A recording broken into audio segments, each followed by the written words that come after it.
Welcome back to the Quad Mid Podcast. We're a couple days late here, but we are back on track with our weekly schedule as we have been for a while. I'm your host, Matt to the Jack, better known as Scott. I have, as always, alongside my longtime co-host Tad, Wild Cucumber, and Bailey, BK Wappa.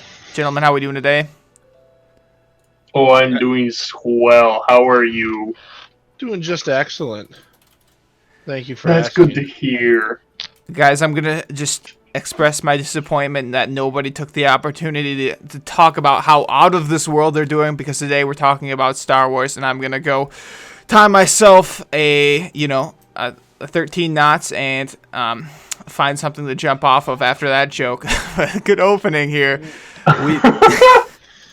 Today we are talking about Star Wars, specifically Battlefront 2, with a new movie coming out. Shit's been in the circulation. It's everybody, I guess. I don't know. Have you guys all seen the movie, just to avoid spoilers here? Yeah, I've seen the movie. The Rise of the Skywalker? Yeah, the newest one. I have not. Okay. I mean, I kind of already know what happens. I might see it. I guess we can focus more on the game here. Can you do a spoiler? Am I enthused? No. No.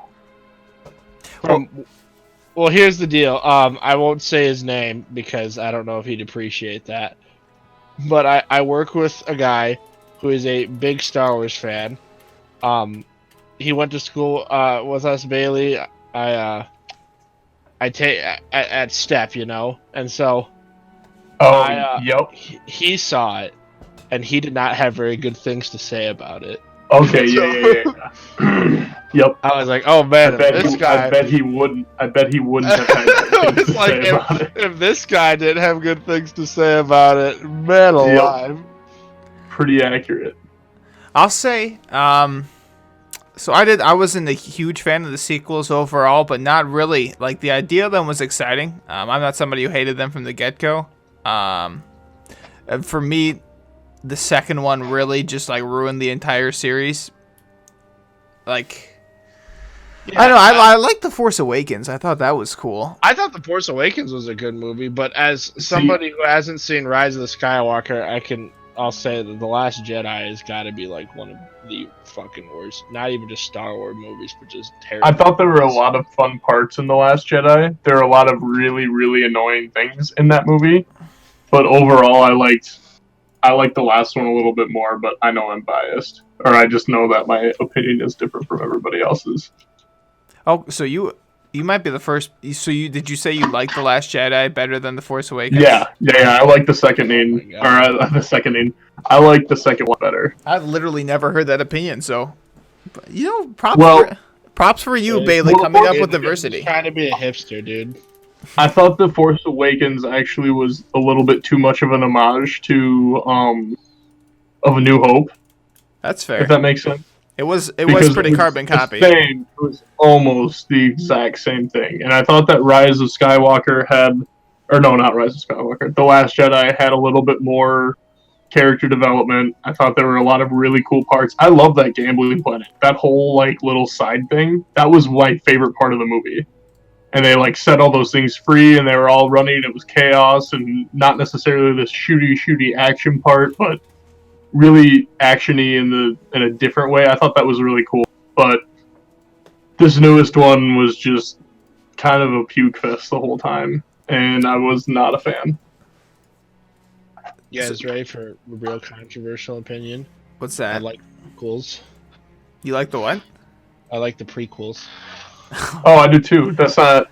That's not controversial here. Outside of this podcast, that may be controversial, but. Well, episode 1 is bad. Episode 2 I still like episode 1 for nostalgic reasons. Episode 2 is widely regarded the worst Star Wars movie.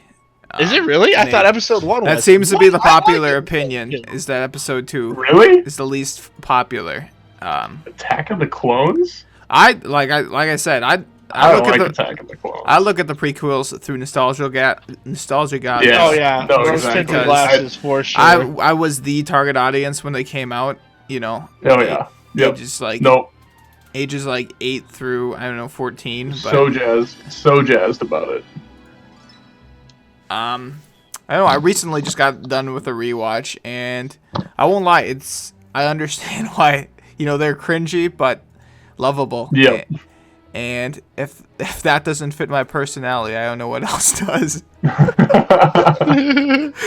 Oh, but what's exciting about all these movies is it got me back on the Star Wars train, and with Disney Plus coming out, putting all of them in like one easy to watch streaming format. It's been, myself and pretty much there's a lot of others in the same category where it's that there's so much Star Wars content at your fingertips. It's kind of, for me, I guess it's kind of filled the whole Game of Thrones left after it ended. We won't talk Poorly. about how Poorly. After it ended poorly. We won't make that debate here because I could go all day. But so I've been kind of looking at these at different websites now, because this whole Attack of the Clones thing really got me going, and it's funny because every website I've found has listed The Phantom Menace, which is the first one, as the worst one, and it's like, oh, okay, but then The Last Jedi is in the top 3. And it's like, what? See, I don't. That's what, because I think a lot more people liked it than The Last Jedi. I thought. Yeah. I don't know. I thought a lot more people enjoyed it than I even There's thought about it. It's definitely the strongest negative following. There might not be the large if we're doing popular vote, it might not be the popular, but in terms of the loudest voices against a certain movie, it's definitely The Last Jedi. Here's another one. Fucking Last Jedi is top 3 again. I mean, I don't know. I always thought the Episode 3, Revenge of the Sith, was my personal favorite. Oh, for sure. Yeah, That's definitely easy. my favorite. Easy. All right. I knew I liked you guys for a reason, and Yeah. But Revenge of the Sith was ooh, oh just man, good all around. Just I mean, not only is it I don't know, I think it's a great jumping in point for just the whole series, and just it all even as just a standalone movie, not as part of the series, it's just entertaining. Yeah. Absolutely. And it's it's that huge twist. It's that big turning point in the overall story. It's yeah, a perfect note to end on for the original trilogy. And but also a great leaping point for the next 3. I don't know, just what a good movie. I think one of the new movies, Rogue One is my favorite. That is the coolest Star Wars movie. See, I liked Rogue One as well, but again, looking at these rankings, everybody's ranking it super low. With the 2 standalones, this is probably nobody's opinion, but I actually liked Solo better than Rogue One. Oh man, I like Solo. I mean, I heard that people didn't like Solo, and I thought Solo was really cool. I didn't hate it. I thought Solo was well made. I didn't hate Solo. I just feel I don't know. I guess my humble opinion is when you throw Star Wars on something, you expect a certain level of. I don't even know what I want to say. You want to say quality, right? Yeah, but it's not that it was a badly made movie.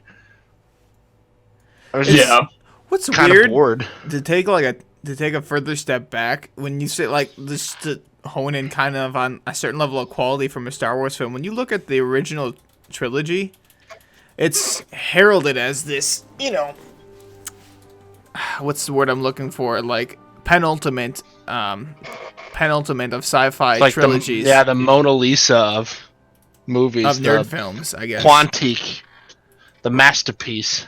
Right, and then when you look at the magnum opus, that's what you're looking for. That's the word I was looking for. When you look at them as a whole, maybe just starting with the first one, it's a good movie, but it really doesn't. I'm just thinking that some of the greatest, and this is probably going to be controversial in itself, but when I think about a good movie, I think Interstellar, or something. Here's why your comment is controversial, because you're right. It's not that it's this crazy cool good movie. It's that the effects and what they did for the movie, nothing anybody had ever done before. When you have Jim Henson in there making all these puppets for all these intergalactic creatures, and they look real and they look alive, more so than anything else has ever looked before, that's where you're kind of starting to get what people really loved, I guess. Yeah. That's Yoda fair. was just this silly little green guy, and he kept hitting Luke on the head and laughing. Right, but you know, they were, rather than like this masterful, you know, perfect like progression of art and everything was clean. It was a little rough around the edges. It was kind of goofy. You know, the transitions were literally like wipes across the screen or scroll wheels. Some of the effects were good for the time, but there's also parts where it's like, you know, not to rag on them, but I think the scene where the Vader grabs the Emperor and chucks him down, whatever that's supposed to be in the movie, like that scene just seemed really awkwardly directed. And there's the one, there's the kick when they're fighting on the slave one, or no, not the slave one, but the big sand barge where they're about to drop him into the there's a kick that Luke does and it doesn't connect at all. Yeah. Like, right. There's like 3 feet of space between his foot and the guy's face. And now maybe this will make me a hypocrite, but I feel like some of the stuff like that almost in a weird way adds to the charm of the movie, you know, because it's... Oh, absolutely, for some people. And it does. It's, yeah. You know, they're goofy, they're awkward, but they're also, in a way, it does add to the charm, and it makes Star Wars what it is. And I think, you know, the narrative that it's this perfect form of art is just not what Star Wars has ever been. It's always been a little. It's always been a little weird. It's been a little, you know, been a little zany, been a little zany, been a little rackety around the edges. But when you appreciate the lack of polish in some areas, you can really get a deeper appreciation for the films as a whole, and that's really where the movies, I think, resonate for me. And that's why I think I'm able. I say I hate also, The Last people Jedi. can control shit with their minds. Right? Yeah, I like that part. And I think for me, what's always been coolest about the Star Wars movies isn't the movies themselves. It's like the universe and the whole, you know, I guess universe, not in like the galaxy sense, but in like the film and world building sense that George Lucas, all the different races and characters, and you know, unlike anything that had ever been done before, except for, you know, Star Trek and a number of other things. Right. Well, and I think a large part of that, especially with like the original trilogy, comes from, man, I don't remember all like the places that said no, but I mean, just Google search like. People that turned down Star Wars. Star Wars at the beginning, yeah. And so the people that were on board doing it was a passion project for them. You know, they weren't doing it because they thought they were going to make money, and they're like, "Yo, this is going to be big." They're like, "This is really cool. This is a really cool idea. I want to be a part of this. Like, not for the money, but just because I think I like it. You know." And I think you can really see that. And I think you can tell that everyone that was doing it wasn't doing it for a money or for the job. They were doing it because they're like, this is good and people are going to see it and they're going to know it's good. Like, I don't know. Absolutely. Right. And you know, it feels like there is no objective other than telling a story and like showing cool shit on screen, I feel like, in the original trilogies.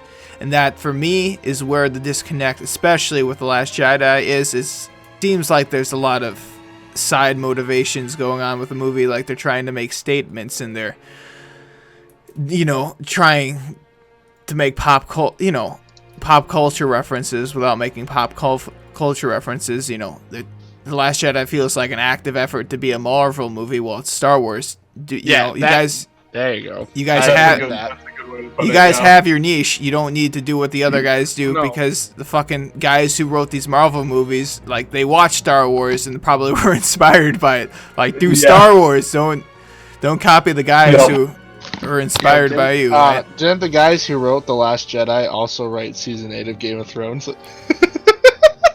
No, so those I've been following news more and more. So when I get into something, I'm very slow, but once I like commit, it fucking takes over my life. So I watched a 2-hour video of like the complete like timeline of Star Wars fans getting to end and like media reactions to stuff. Yeah, I Jesus. know. I threw it on in the background and I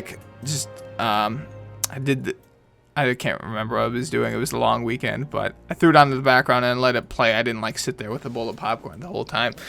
Glued.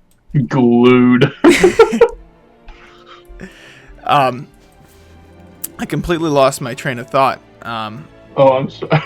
Star Wars fandom. Yeah, Star movie. Okay. right. But I think, God damn it. You're blowing it, Scott. A little bit. Yeah. Anyways, so, the hype coming into the prequels was so high, and I remember now. Season 8 writers. So, anyways, I watched a long video, and where I was leading to is the news surrounding the Game of Thrones directors. Apparently, that's fallen through, from what I've heard. They're making a prequel to the prequels, which, they're going like hundreds of years, or thousands of years. Yeah, they're going back to when right. the Targaryens. The Targaryens. No, wait, in Star Wars? No, in Star Wars. That's what they're doing? Yeah, that's what they're doing. Oh, no, I thought you were talking about the Game of Thrones. That was the point I was trying to make, and I completely zoned out when I was trying to defend my stance on watching a 2-hour video on Star Wars fandom. They're going deeper back with Star Wars. That's really cool. There's a lot of really cool lore. But anyways, the Game of Thrones writers, from what I understand, they've actually had some issues with. I don't know. They haven't put a press release on what the holdup is, but apparently they're having some issues with the Game of Thrones writers. So I'm not surprised. Right. But this isn't about Game of Thrones. Right. It's about Star. Well, I mean, but that's a Star Wars thing. It is. But how can we go talk about Star Wars without talking about Lego Star Wars? Am I right? Hey! Some of the greatest Star Wars. No! I'm not bashing on that. I loved the shit out of Lego Star Wars.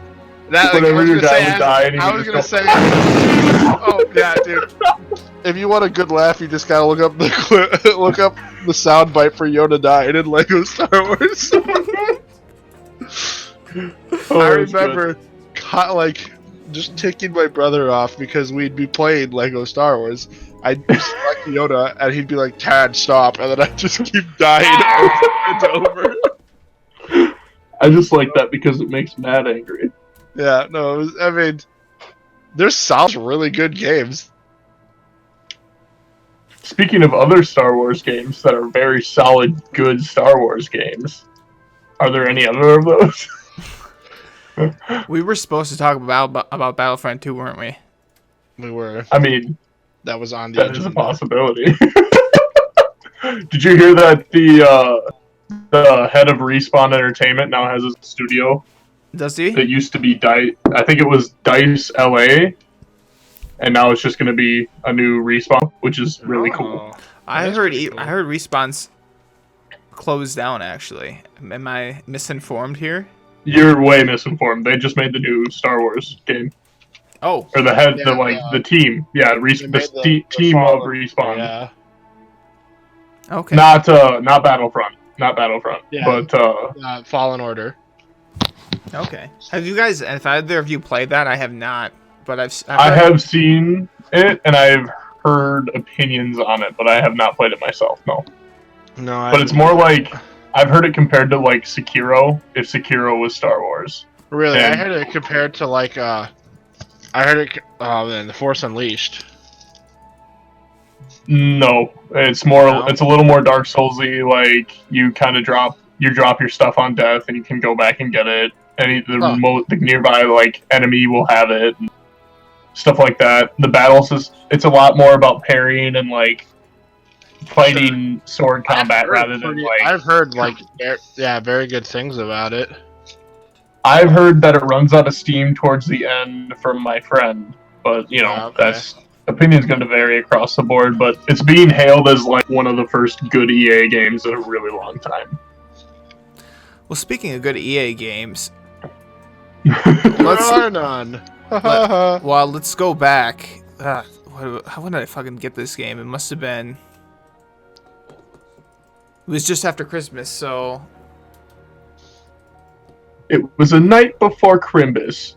it's only And been all throughout it's only been 2 weeks, but let's go back 2 weeks. I just got done watching all the Star Wars prequels, and I was at home with my brother.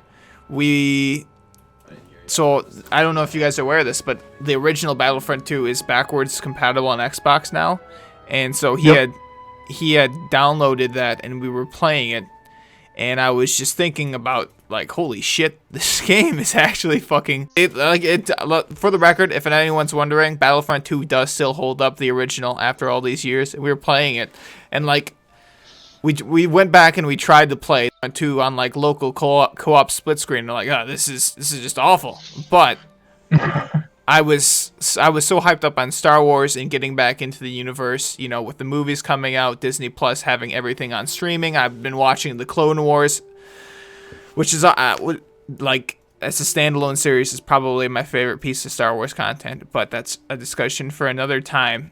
I get home and We are talking about Star Wars. right. That's true. But I had been watching Battlefront 2. I watched a YouTube video around Thanksgiving time that just kind of covered all the updates, and I was like, wow, this actually looks pretty good. So, but I wasn't that into Star Wars. Fast forward a month, you know, new movies come out, Disney Plus drops, and I've been nerding out for this stuff. I look on the Origin store, holy shit, Star Wars Battlefront 2, $12. I dropped that investment. I start playing. This shit's actually good. Like, compared to what I played on like the local split screen co-op over Christmas with my brother, like the online experience with PC, like once I actually got through the menus, which was broken, you know, because it's EA. I was like, this is good. So I hop on the Discord. I'm like, Tad, you know, I'm not going to try to influence you. I know you have a strong bias against EA games. Star Wars Battlefront 2, a good fucking game. Tad's like, Scott, I'm not playing this game. And, you know, kicks me from the channel. And, you know, I cry and repeat that. That is what happened. Repeat that until I get the courage to talk to intimidating Tad the next day. Tad, I'm sitting there playing, and this is the day you were on your way up to the cities, and we were worried about rain. But I joined the game of it was Capital Supremacy, and like I joined it like as joined the Discord. We sit down. We're 20 minutes in. The way Capital Supremacy works, I don't know, Bailey, have you played it since the newer updates?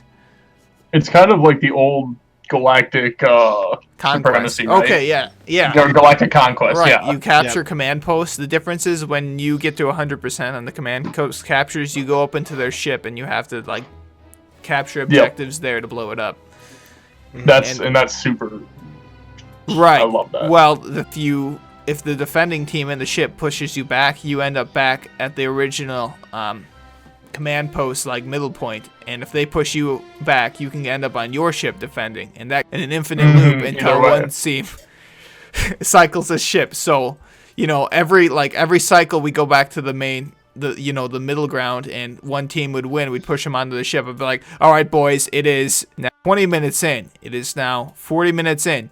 It is an hour in. We got all the way up to an hour and 25 minutes. One game. This fucking back and forth game of tug of war, and we finally fucking get their ship. And I was just hyped. I'm like, Tad, I'm not trying to convince you to play a game made by a company that you despise. I'm just expressing my genuine enjoyment of the game. Finally, I'll give you a chance to defend yourself, Tad. A day later, I get a text message from Tad. Tomorrow, I started the download for Star Wars. Tomorrow morning we play. And we got on, and within the first 10 minutes, I hear Tad's just cackle laugh of pure excitement. And that's when I knew I got him. And we've been enjoying the absolute shit out of this game ever since. Tad, I'll let you hop in. Oh, I was just gonna say, like, with the hour match, I was like, man, you are not selling this game to me, man. Like, my least favorite thing about League of Legends is, like, the fucking 60-minute game times. But I don't know, I think what happened was I saw, like, the original Battlefront 2 on my desk, or, like, on my shelf thing, I remembered like all the good times that had, and like I had played the game because I had it for Xbox, and just wasn't like it was just the whole thing was like meh, and I like saw a bunch of stuff about like the changes they had made, and then I looked like I got to the origin page and it was like, all right, it's $12. Like if I spend $12, What could go wrong? Yeah, if I spend What $12 could go wrong? and hate this game, Do it. what's Do it. $12? Do it, and I did it. But then, yeah, I mean, oh my, it was.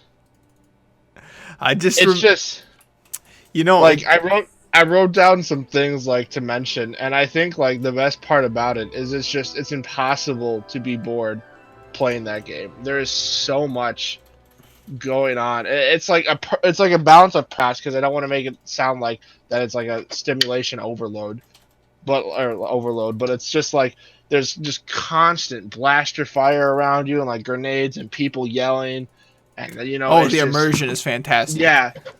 And like it really makes you feel like Batman, you know? Yeah, dude, it makes you feel like that. My favorite part is when you get the Iron Man kill streak and he fights Captain America, and then Gandalf comes in and stops you from passing. It's just, oh my god! And then but sometimes you can get like if the Eagles are there, you can pass go and collect $200. Well, honestly, my favorite part of Star Wars is when the Bitcher, Gerald of Rivendell, finds the Kraken and whips his tentacle off, and he's like, nah, bitch, and he slaps him right across the face. And everybody goes, ooh, because that's a diss, you know? You know, it was an interesting move when EA decided to collaborate with Rare Games Thieves DLC to Star Wars Battlefront 2. But you know what? I think it really was. It's a match made in heaven. I can't say that I've ever spent more time fishing into an empty void of space in my life. Yeah, that would really be a trip. And those space winds, you know. But the other, like, to focus more on bring it back to Battlefront 2 here, that I was really impressed by is Scott, have you ever is there I don't know if you can buy loot boxes. Oh god, that's a great point to make. You can buy cosmetics, but you can't buy anything loot box related. See? Nothing you buy is like gambling, random chance, anything like that. Because when I first opened up the game, I had loot boxes to open, and it was like, oh boy, here we go. And then I didn't earn I never earned another loot box. And yeah, there is currency you can there's a earned currency and a paid currency, but what game doesn't have that? But then I was looking because I was gonna buy I wasn't going to buy it, but I was looking to see how much loot boxes were. I was like, well, at least I can rattle on EA for loot boxes. But then it was I can how to buy loot boxes, and then I just was I don't think you can. Right? No, it's amazing. They made everything. They made all the I have all the 501st skins for the Republic Clone Wars. I was like, well, at least I can rattle on EA for loot boxes. But then it was I can how to buy loot boxes, and then I just was I don't think you can. Right? No, it's amazing. They made everything. They made all the I have all the 501st skins for the Republic Clone Wars era droids, and it's the best thing ever. They made all the the gameplay content, like the characters and the heroes and the guns, all through playing the game, and and only playing the game. Right. You can't buy star cards or anything like that all anymore. DLC is free. Yeah. Literally, the only thing you can spend money on is cosmetics, which is the way all games should be. And it's just definitely from what I've understand on the timeline, I haven't followed it super closely, but I guess they kind of canned a lot of the team responsible for the initial launch. They brought in all new management, a new community manager, and they just kind of did 180 and did what they should have done from the start. And it sucks that it's happening, how many months later after launch, but the fact that it's happened at all is the speculation on that is that Disney cracked the whip. Big time, especially because Disney's now a company hugely based on Star products. Wars. Right. Star Wars, but children, right? Yeah. So children have to want to buy their goods, but children aren't allowed to gamble. you know, Um, and that's so shady when you get people there. are writing articles about EA and promoting gambling to children, Disney Yep. stuff, and like with Star Wars, He's like, wait, what? I can't do it. I can't do a good Mickey impression, but I was gonna do one. Oh, oh, you better knock that shit out. Oh, or else you'll know what the wrath of Disney feels like. Oh. You see what you've started, Tad? Oh. Oh, man. But like, I mean, I wanted to hate it. Like I really did, and I wanted to just rip on Scott. Like, you owe me $10, Scott, for this shit game. But I play. I mean, I play it by myself. It's a mindless shooter at times. But then like when the four of us play and we're like squatted up and we're like actually calling out and doing the objective, it gets fairly tactical too, and it's just, I don't know. Right, and I think the coolest thing about this game, remove the Star Wars element from it. It makes you feel like you're actually like in the middle of a battle, like, and I think a lot of playing other games, shooters especially like Call of Duty, or overextent, you'll get these moments where there's just lulls and you don't find any enemies. You have to kind of run around the map to find something to shoot. That is never ever a problem in fucking Battlefront. There is just the sheer scale of what you're going up against. There is players fucking everywhere. Players, there's ships or there's tanks or there's stuff flying around all the time. Like, I love how like in the Galactic Assault and in a lot of the game modes, there's the ship overhead of you having like their own battle while you're fighting on the ground, and so there's times. That's something my buddy said. He just likes actually flying the ships a lot more than actually being on ground and in the ground war.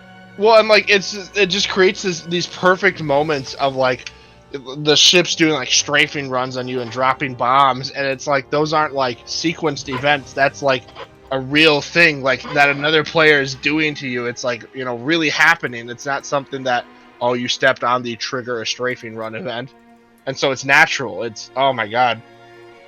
So what's really fun about Star Wars Battlefront 2 in the state that it's like in right now is that this is what I feel like everybody thought the potential of it could be is now, if that makes sense. Definitely. They absolutely 180. They flipped it back over and they from a dead game birthed something that is legitimately very, very cool and a lot of fun.